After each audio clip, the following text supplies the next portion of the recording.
Hello, and welcome to COMPOSERSCAPE episode 16. I'm here with Scott, and we're still going to talk about superhero things, but also other things. I promise. We got some science fiction. We're going to talk a bit about Dune, Falcon and the Winter Soldier, and our late reaction to that Shang-CHI trailer, which Scott will help explain, but from what I saw, it looks like a really great mythical kung fu movie. So let's start with let's start with some new stuff. Let's just start with some random things that have been going on. And the first thing I want to talk about, we're not doing the book club in this episode. We're going to do it in the next. I read the next two parts. We're not going to talk about The Crown. No. Despite the news, right? We're not going to talk about The Crown. We'll get to that. First thing with the book club is that I put out a poll on Twitter and got some feedback, and we had talked about, since we did Marvel, the next one we would try and do DC. So I threw some DC options out there, and we got the results. Not surprising. And I know I can read that. Watchmen's the big winner. Dark Knight Returns came in second with Batman Year One and third. The other, and you know what? I'll have to look this up. The person suggested something that I have never even remotely heard of in my life, but that's to be expected. So the write-in, the other was something. I can't remember because it was something I never. But props to them. Well, if they're actually a viewer, I'll feel bad. I'm not slamming. I'm just saying we'll look into that one. Maybe it's like the greatest graphic novel ever we've never heard of. But Watchmen is definitely one of the tops, and I'm excited because, unlike my partner in crime here, I have never read The Watchmen. Oh, my. No, I'm excited. I've seen the movie, I know I've seen... Yeah, well, we've talked several times about the film because Zack Snyder. Yeah, and what I feel like with this next book club, the idea I had was, after we're done, we'll do a epilogue to the book club and a one episode comparison to the Zack Snyder Watchmen. Gives me an excuse to watch that again. Fantastic idea. Okay. Yes. All right. So, and then as Scott mentioned, with the very timely Crown joke, is today and yesterday, the Game of Thrones account on Twitter has come back to life as they entered production. They posted a picture, I think yesterday, of them doing the table read in this ridiculously huge, futuristic-looking room. Very social distance. But then today, this tweet I caught from Film Updates. The Film Updates, at the Film Updates. And someone had caught some pictures of Matt Smith and Emma Darcy on the set filming this prequel series, which is going to be set before the Targaryens invaded. You know what? It's been so long I can't remember the name of the continent that everyone lives on. Westeros.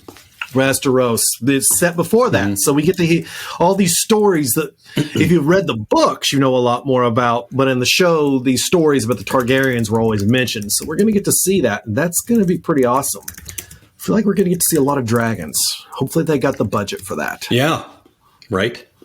If I'm not mistaken, at least some of this story is probably going to be pulled from a book that I've had a couple of people, not you, but other friends, people that I know, who have strongly suggested, as a fan of Game of Thrones, to go pick up the I believe it's called The World of Ice and Fire, which is the untold history of Westeros, which basically gives you the deep backstory. That's one of the many things that George R.R. Martin has been writing instead of the frickin' Winds of Winter. Come on, man. Right. Take your time. You know the dang thing's going to be like, they're so thick. Well, we joked about the Crown joke, just to explain to anyone that's lost on that. We found out that Matt Smith would be apparently playing a Targaryen in that, and I simply made the joke that someone was impressed by his beautiful blonde locks as playing Prince Philip. Yeah, and then I was mentioning when we were off that the connection between the Crown of Game of Thrones is pretty hilarious, because in the first two seasons of The Crown, obviously Matt Smith was Prince Philip, and now he's in the Game of Thrones series. And the last 2 seasons, can't remember the guy's name, but he was the groom at the Red Wedding. And now he's Prince Philip. Right. That is... Do you have anything else that's caught your eye? I feel like we're going to talk about the Shang-Chi trailer later in the show after we hit up the finale of Falcon and Winter Soldier, and that Mortal Kombat came out, and I haven't watched it. And Scott, you said you tried? I watched most of it. It's exactly what you'd expect. If you're an enormous fan of the franchise, you'll probably love it. Something that I actually had to go look up, because it's been at least 15 to 20 years since I paid any attention to Mortal Kombat. We loved it, when it was new. Spent a lot of quarters playing Mortal Kombat. Back when we drove to another town to play video games. But the oddity, I think, that threw everyone for a loop about the movie is that it introduces a completely new character who hasn't appeared in any of the games. And is the main protagonist of the story, in fact, is not a character from the games. And so I had to go look up, who is this guy? There's also apparently a stink that Johnny Cage is not in the movie. He's not. He is not. And at first I thought this new character that they introduced was... Right. You have a Kano with hair without the faceplate. Sonya... This is a lot of the plot points that just kind of don't make a lot of sense, honestly. But if you're just kind of like we talked in the last episode about Godzilla, right? You're not there for the story. You're there to watch some iconic characters just beat the crap out of each other. And it's been it doesn't rumored. Disappoint on that front. And this may just be people being angry, but a lot of the people that are supporters of Zack Snyder, when they found out that, remember, he had that 2-hour mandate that he never could have done. That Godzilla versus Kong was under 2 hours. Mortal Kombat at or under 2 hours. So they're starting to wonder if you were starting to wonder if Warner Brothers is still forcing themselves upon their movies. It's a mandate. Yeah. Right. So we'll be next. We're going to be talking about Falcon and the Winter Soldier. All right, man, what a great ride. The Falcon and Winter Soldier, it was like getting to see a 6-hour Marvel film, 6+ hours probably. Yes. There at the end. And that brings me to one quick thought. I don't even know where to start. And how I felt about that finale. I feel like this show's going to be better watched binged. I'm kind of ready to do it, because that last episode was, I don't know, it felt like about 20 minutes of the big fight and everything happened and a bunch of things were revealed, and then the rest of it was epilogue. It was good, but the finale happened at the beginning, which feels like, like you said, a 6-hour movie. Right.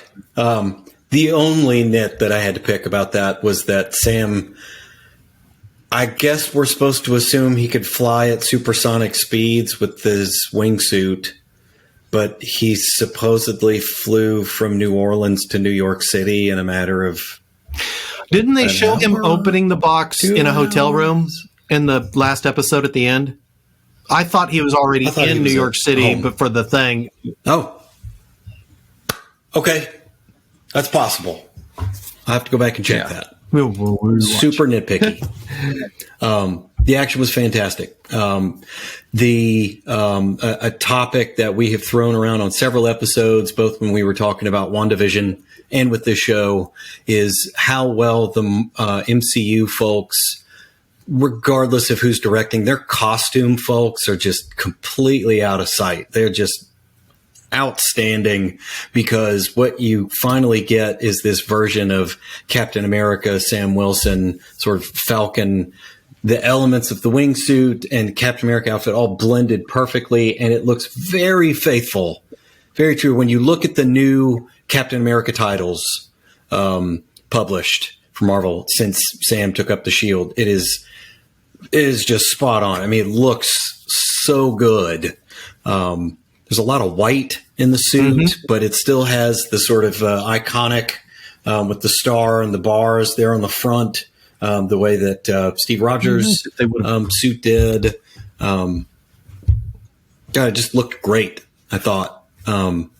And we get this all the practice and training and everything he did. We don't really have a time frame for how long he was, throwing the shield around at those target dummies and jogging and, getting himself into peak shape and stuff there. But obviously seems to have paid off, right? He comes face to face with the French terrorist.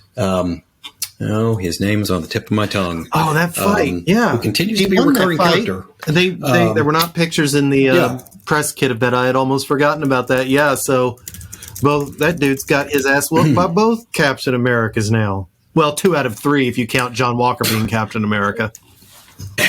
Excellent point. John Walker. That was, to me, one of the more interesting aspects. George St. showing up. That's the actor's name. Sorry, say again.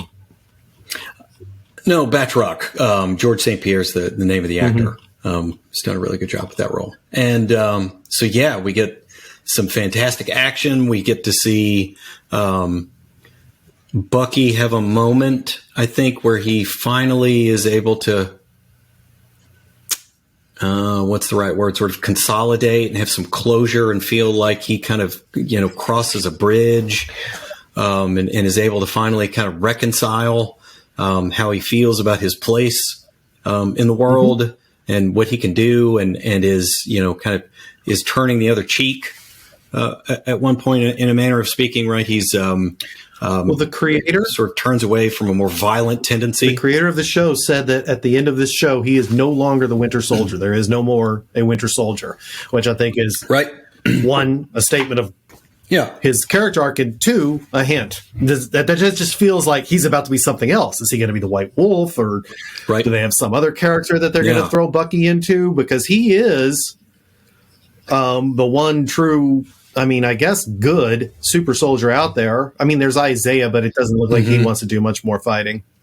But I loved every hit of wrapping up his arc in this, between him taking Isaiah to the Captain America exhibit, to him that was very poignant, just admitting everything to his friend from the restaurant from the very first episode, who I guess probably isn't his friend anymore. But that was realistic. That was very definitely added. There's a big human element, right? There's this very depth. I guess this character has finally reconciled a lot of this stuff and has come to a place where I think he can move on, like you said. And so I don't think we've seen the last of Sebastian Stan. Captain America 4 was announced within days, and Captain America, and then almost immediately, if you go to Captain America on Twitter, Captain America.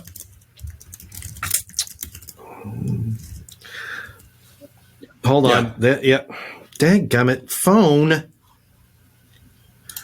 Well, it's hard to see. This really. Yep. Well, he's there now. Well, he's Captain America. Like the official Captain America Twitter is now Falcon, Captain Falcon. So that's happening. That was a pretty funny scene where the reporters and everybody, what do we call you? You Captain Falcon? Captain American Falcon? I like the kid that kept calling him Black Falcon. And as a Black Lightning fan, I'm like, I understand, but just lightning would sound dumb. There's a very poignant element to the way this story wrapped up. And in the previous episode, the penultimate episode, we got to see this whole interaction with Sam and Isaiah, and just trying to bracket this entire story with a lot of commentary and trying to speak to, I think, I don't know. An element of American culture and something that we've all been trying to get into better touch with in the last year, just with everything that's gone on with police violence and shootings, and just the commentary on how culturally we still have a long way to go, still have a lot of growth left to do, but that I think that's probably the point they were trying to make, is that we can overcome that, and that the world could definitely get behind a Black Captain America. Yep.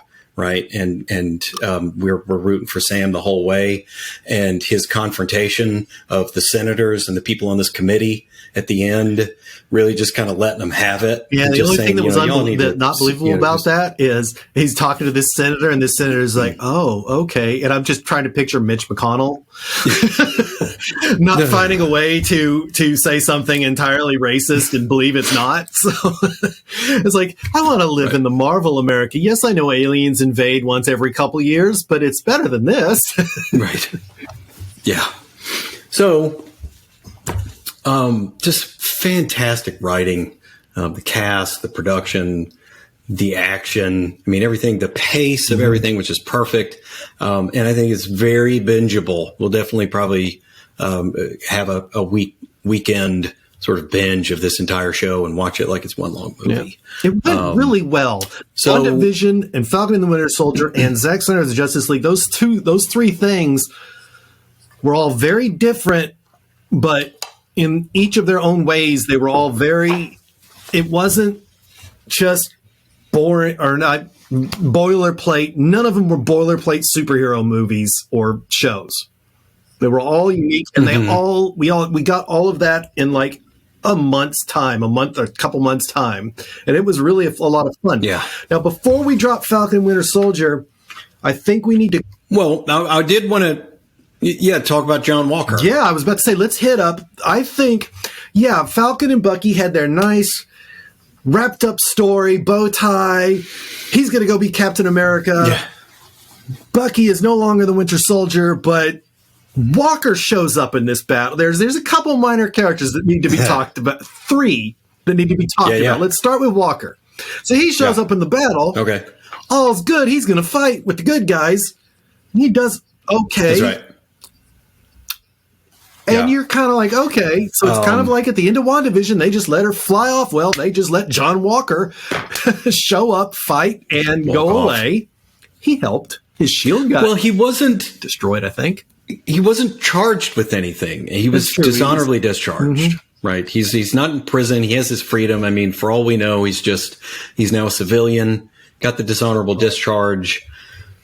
He, for some inexplicable reason, decides to make a homemade shield we don't even know what it's made out of, but clearly it doesn't stand up to the punishment that the super soldiers, right, that the flag smashers put it through. Oh, even his own punishment, he would put it through. I mean, if you can destroy your own shield.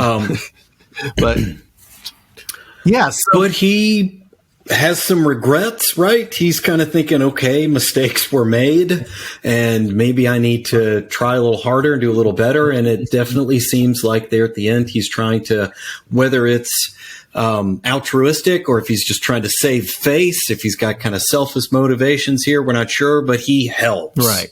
He's kind of like Punisher light at this point.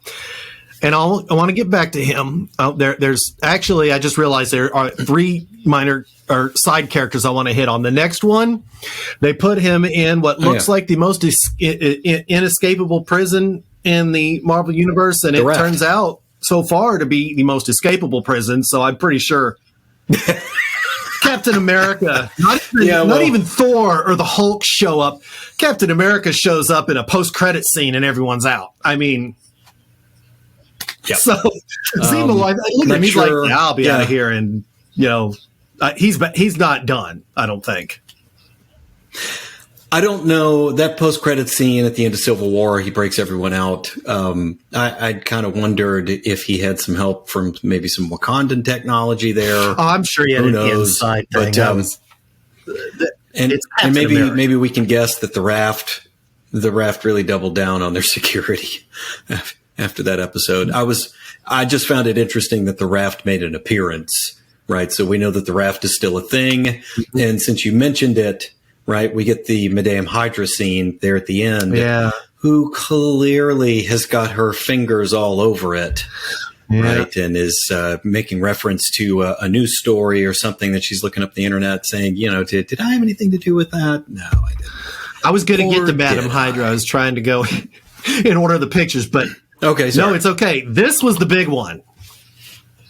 So Sharon Carter is niece or grandniece of the founder of the Agents of S.H.I.E.L.D. is the say it. She's power broker. Power broker. I believe we guessed that. Yeah. But I think we jokingly. I could swear we were like, I guess they could do that, but it would be. It's good. I suspected with her life of crime that she had turned to just to supposedly stay afloat, and she kind of had some crocodile tears in that one episode. What did you expect me to do? Right, I have to do what I got to do. Right, so I think she even says as much. Like, gal's got to do what a gal's got to do. Right. Have you?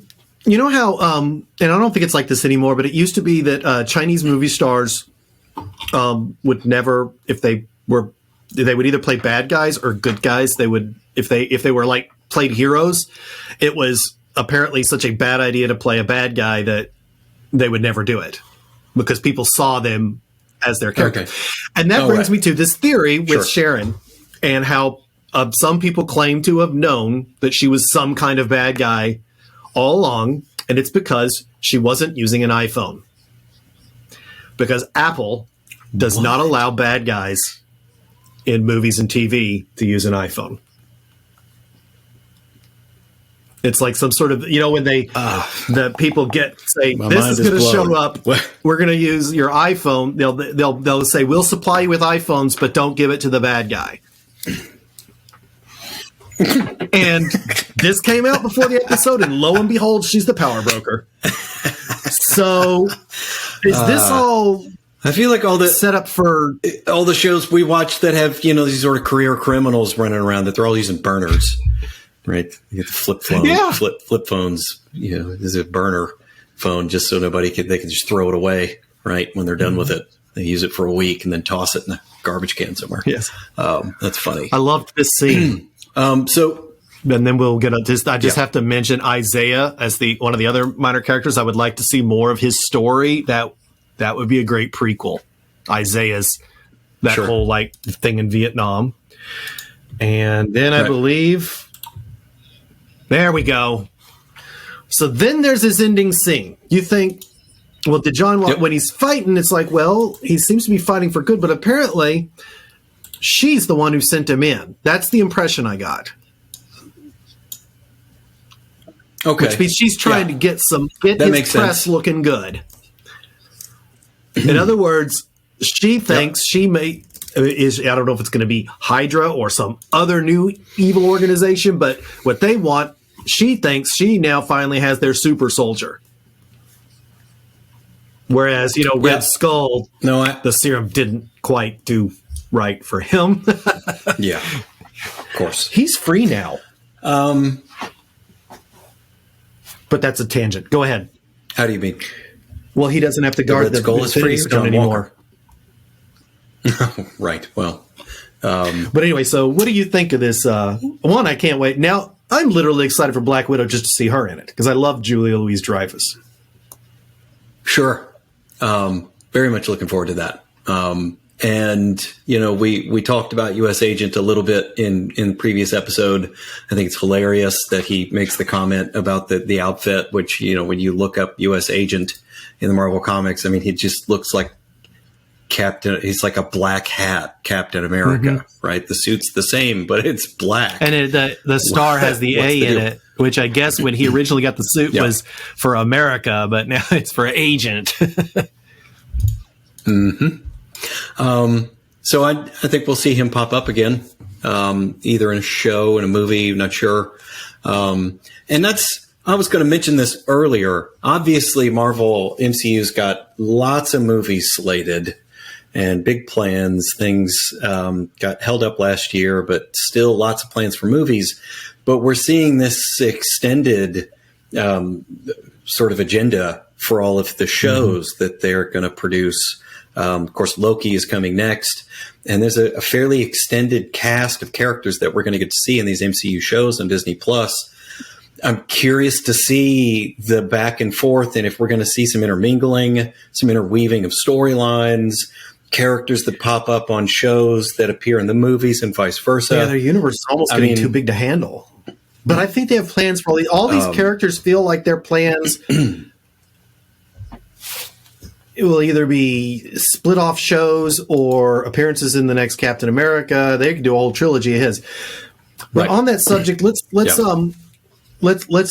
pause and then come right back and talk about, speaking of expanding this universe, is Shang-Chi, which is totally a whole new thing. That trailer just surprisingly dropped on the lead guy's birthday. So let me pause and we'll be right back. Mm-hmm.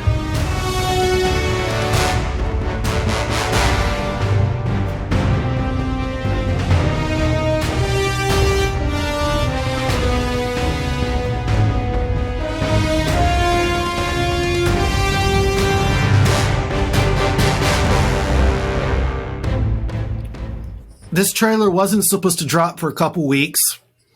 We had fully intended to hop on when it did drop and do a quick reaction. And frankly, it dropped in the middle of the week. We weren't expecting it, and that did not happen. So we're going to talk about it now.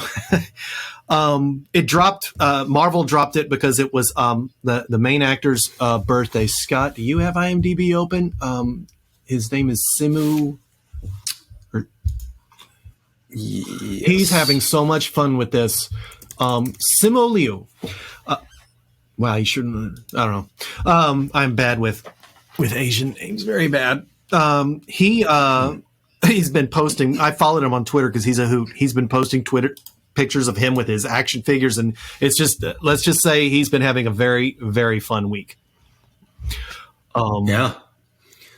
So yeah.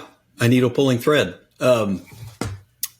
Shang-Chi, a bit of a surprise as far as characters go. And of course, the MCU is now beginning to mine the depths of the roster, right, with some classic Marvel characters. And I think this is maybe in the same possibly along the same lines as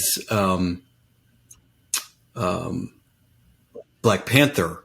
Maybe this is a chance for them to showcase, a cast and a certain kind of production value, and this, I think, has a lot of opportunity to both show off some sort of modernized kind of classic Hong Kong cinema. Right. Mm-hmm. And I'll come back to that because this is very much what the character Shang-Chi was based on to begin with. And maybe we should just go ahead and throw that out there. A lot of people listening to this may already know this, but what's interesting about the character Shang-Chi, he was very much a response to the popularity of Kung Fu theater and the show Kung Fu. And there was very much an obsession in the 70s in the United States with kind of Eastern mythology and philosophy and the idea of Kung Fu and martial arts. And I remember watching, Kung Fu theater when I was growing up. It's sort of like, Sunday afternoons or so there was a channel where you could watch, old Kung Fu movies, like the original Wu-Tang Clan movies, like the original. And now I just learned so that's what you basically have. Hip hop group was named after a Kung Fu movie? A classic Hong Kong cinema. That's it. Yes, absolutely. So what you have in Shang-Chi is a sort of a Bruce Lee type of character who, in his origins, didn't have any superpowers. He's not superhuman, but is, and this is where it gets really confusing for me because fans of the Iron Fist character, right? Who supposedly, at least from my understanding, I don't have deep knowledge of that character, other than the origins, some of the comics and the crossover with the Avengers, and of course the Netflix show that they produced on it, which was I had fun with it, but maybe you're more the more of an disappointing Iron Fist fan. of the Defenders shows. Yeah. Well, What I'm trying to say here is he is supposedly the greatest martial artist in the Marvel universe. Yeah, they're probably not going to. No one can beat him. I think one of the things that hurt the Iron Fist, but yes, the Iron Fist was created, I don't know what, in the 50s or 60s. And it's white guy who is this master martial artist. Yeah, and a lot of people. That's right. That they were like, "Why are you whitewashing this?" It's like you could just change the character. It's like, well, they tried to stay true to the comics, but you know what? You don't always gotta. That's not like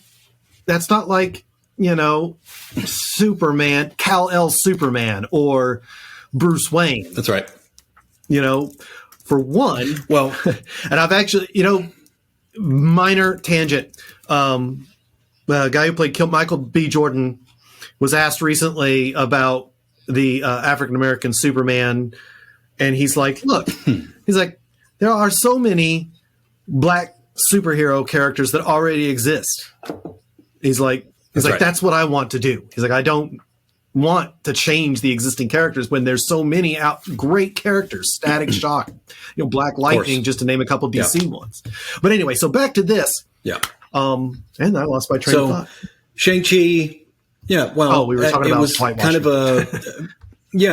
the origins of the character. It was kind of an offshoot, kind of a secondary title, I think, from Marvel originally, like Marvel Adventures or something like that. And originally the intellectual property, Shang-Chi, was like the legends of Dr. Fu Manchu, who, if I'm not mistaken, the rights to that, it was basically an intellectual property and a cast of characters. And it was written by an author who did a lot of kind of paperback pulp fiction kind of stuff. And inevitably Marvel lost the rights to this cast of characters that was in the original run of these comics. And they obviously kept the Shang-Chi character and just continued to publish a storyline that was just the adventures of Shang-Chi, sort of Kung Fu master. And they began to add their own sort of cast of characters to that. Shang-Chi, from what I understand, and I've read a couple of these story arcs, periodically has gained temporary superpowers through some different storylines. I think the Spider Island one, he temporarily gets spider powers like Peter Parker, but that all gets wiped out. The entire island of Manhattan gets turned into spiders. If you've never read that storyline, it's bizarre. But what do you think it looks like during the? Because it's showing him. I'm having trouble getting back. Oh, this is going forward. Okay, let me try that again. Well, I think the version we're going to get of him in this in the movie is likely it's going to be traditional. I think they're probably going to stick to the comics because it looks like he's being trained. But this dude training him, and let's just throw out one of the early things they showed in the trailer was building up, and the dude training him because it's Marvel, and they make the bad guys look bad and the good guys look good. That does not look like a good guy. Yeah. So it seems like was in the the impression I got from the trailer is that he was being groomed to be part of the 10 Rings. Yes.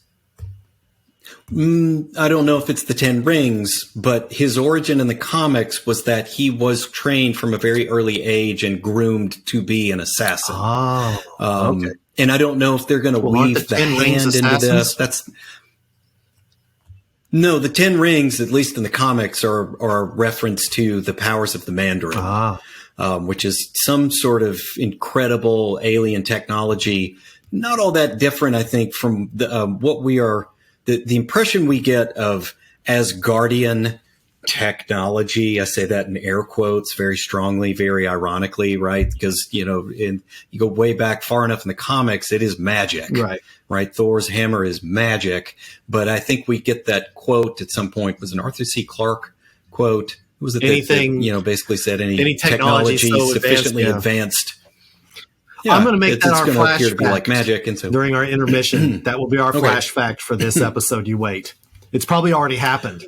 Well, this is not the Mandarin, is it? We mentioned this, yes, and so the Mandarin, at least the way I understand it in the comics, you go back to the origins of the 10 Rings in the comics; those were the powers of this villain, the supervillain, the Mandarin, behind his head, had access to And it has something to do with the 10 rings, right? And see, I can see there he's got 10 rings on this chair back there behind him. Is it possible that even though this his may be the character's a Mandarin. different name, could that be him?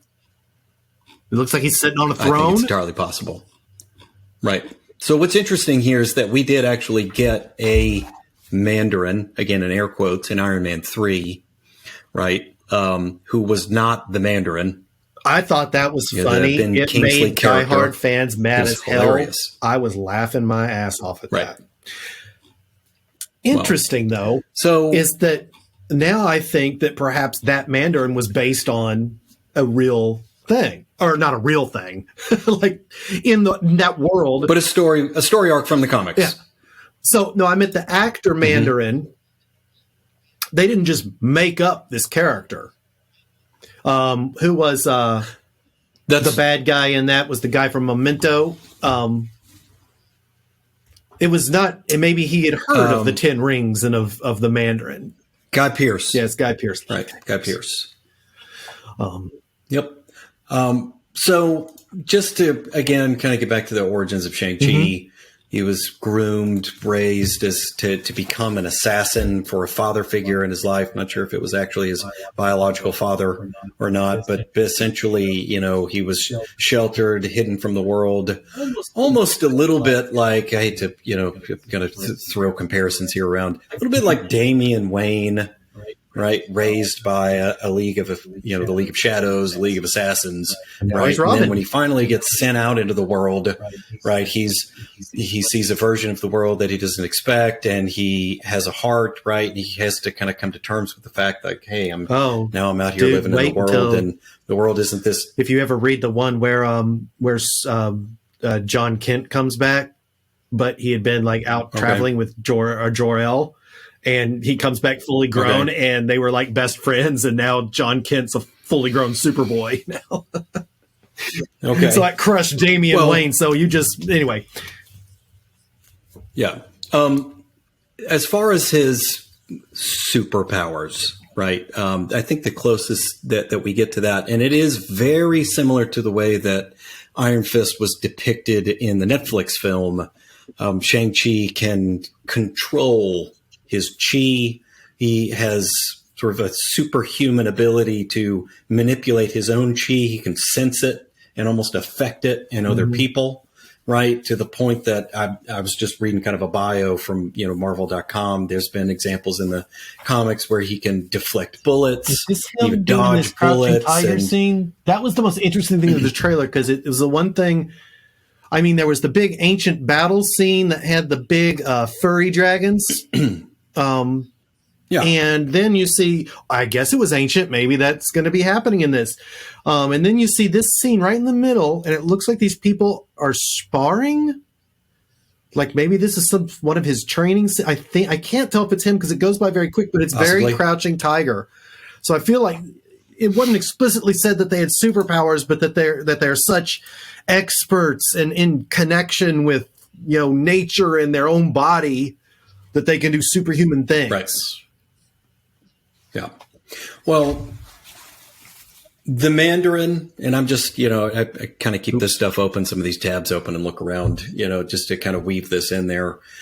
Yes, traditionally he's an archenemy of Iron Man, and at least in that continuity, they are literal 10 rings that he wears on his hands, and each of those grant him some kind of unique ability, superpower, something like that. Now, whether or not that's like the Seven Sins this version we're going to get, yeah.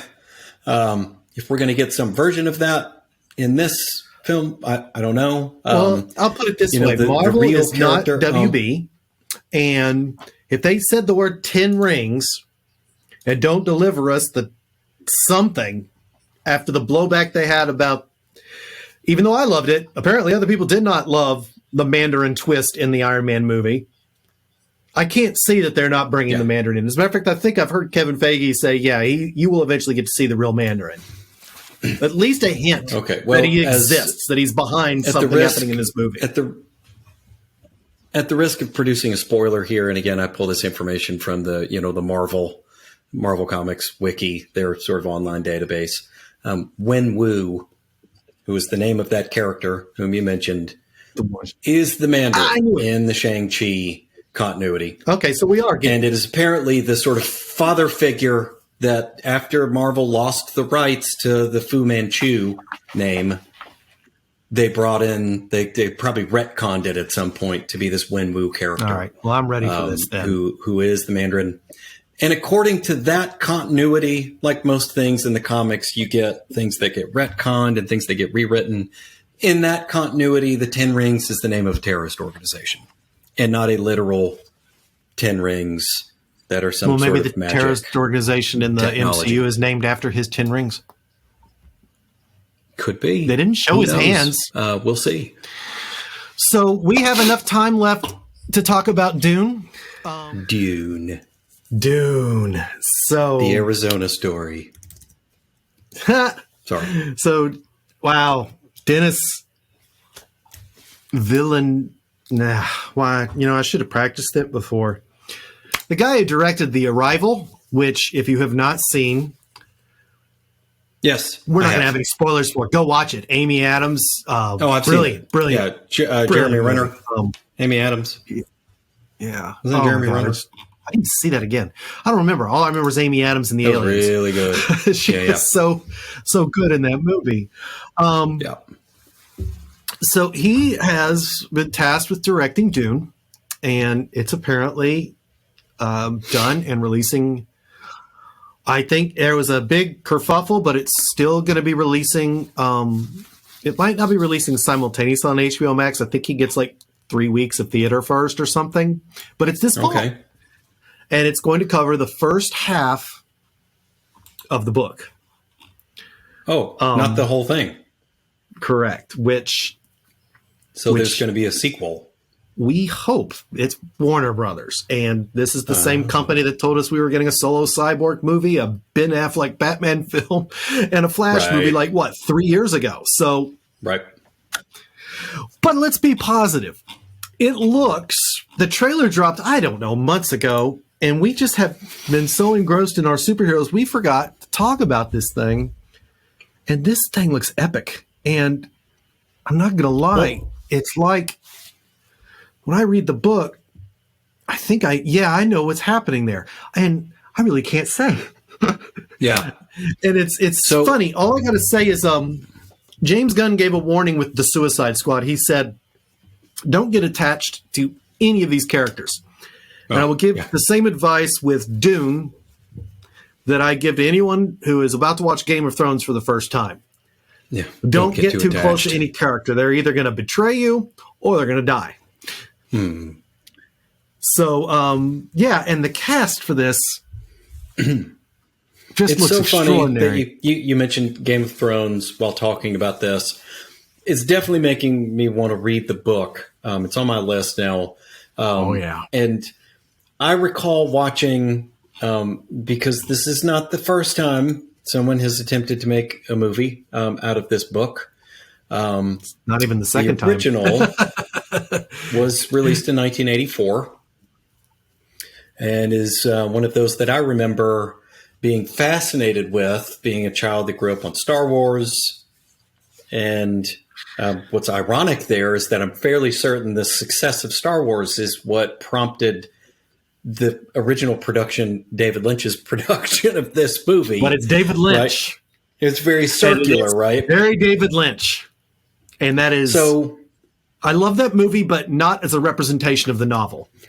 let me just say this, and this is why I'm going to get back to why you mentioned Game of Thrones. And there's another new show that we have attempted to get started on that just dropped on Netflix called Shadow and Bone that I'm interested in. It has caught my interest to a degree, but here's the trick with settings and locales and epic storylines like this that are set in a world or in a setting where there are entire cultures and populations and sort of countries and the backgrounds and the backstories of all these places.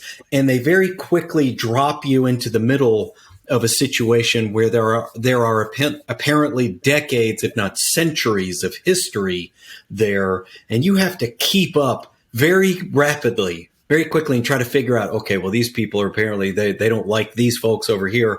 And that country that they just referred to is apparently no one's like, right.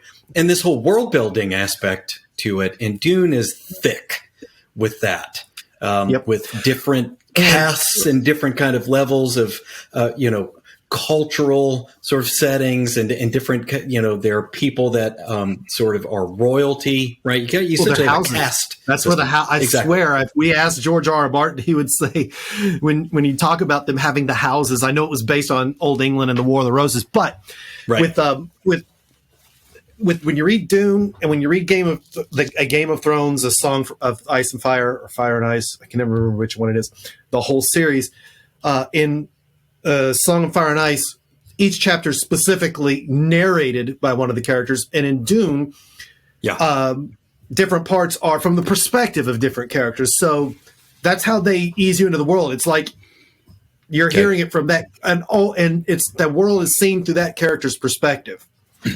Game of Thrones does, and actually the show did that very well. It starts you in Winterfell. And in a very few scenes, it gives you a good idea. Winterfell, winter's coming. Winterfell, we are tough up here. It's cold. Life's rough. Yeah. And then it introduces you to the, and then each little part, and then it brings in more and more. So I don't know about this new show, but the fact that they're dividing this into 2 movies is probably the best thing. And it has all the little things too. I mean, this shot here that's been sitting up here for a while is it doesn't capture it as much in the still, but you see how he's got kind of like this ghostly line around him, and that's what. And David Lynch did the best he could with 80s special effects, but that's supposed to be these shields. And for instance, if you're having a knife fight with someone with one of these shields, you have to push the knife through slowly. If you try to stab them real quick, the shield will stop it, and bullets it will stop. Well, I think guns were. This is supposed to be set so far in the future of humanity, and technology is like taboo. It's very interesting. If you read the book, they really don't hit on that in the Lynch movie. Do that. I love the idea of an inertia sensitive shield. It's something that will come up in the Dresden Files at some point. This is not a spoiler. So those shields, the fact that you can have a force field that allows you to still essentially have social contact with people and sort of be intimate with someone, but you only turn it on when you're fighting. Right. Well, I mean, it's sensitive to the velocity, right? But here's something funny about it. It vibrates. And as such, and this is not a spoiler, this is just a fact of the world that I'm sure they'll tell you about in the movie. Yeah. You can't use it on Dune. You can't use it in the desert because it attracts the worms. Okay. So the I can't remember what they're called. So this trailer, and just watch the trailer again. This isn't for you, Scott. You just saw it. I meant for anyone viewing this. If you haven't seen this, I hope it inspires you to go take another look and start getting excited for this movie. I know some people, but like this cast, like this guy is Duke Leto. The cast. Oh my God. When this was announced, I was, when the trailer dropped, actually when it was announced who the cast was, I was reading the book and I was like, I'd be reading about a character and I would put down the book and grab IMDb and say, well, who's playing the Duke in this? And then it's like freaking it's perfect. Oscar Isaac. Yeah. I can't read a page of this book without picturing him.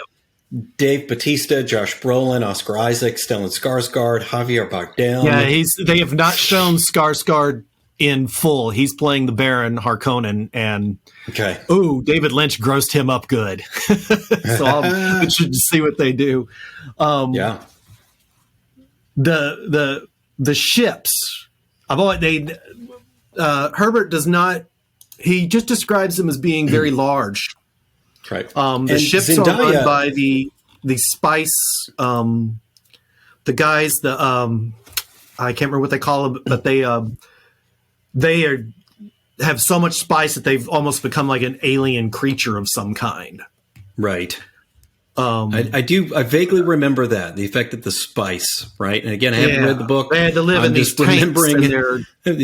These fragments of memory from the 1984 film. Interstellar, because they're able to navigate the hyper light speeds using the spice. Yeah. Okay. Their spice abilities, because spice gives you premonition. I'm sure they'll explain all that in the movie too.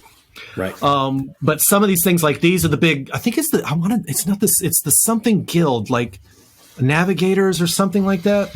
Okay. You know what? I'll put up a snarky credit or a snarky caption that tells me what it is later. Here you mentioned Dave Bautista, and I also. It's been so long. I can't remember this. This character was. His character was Sting.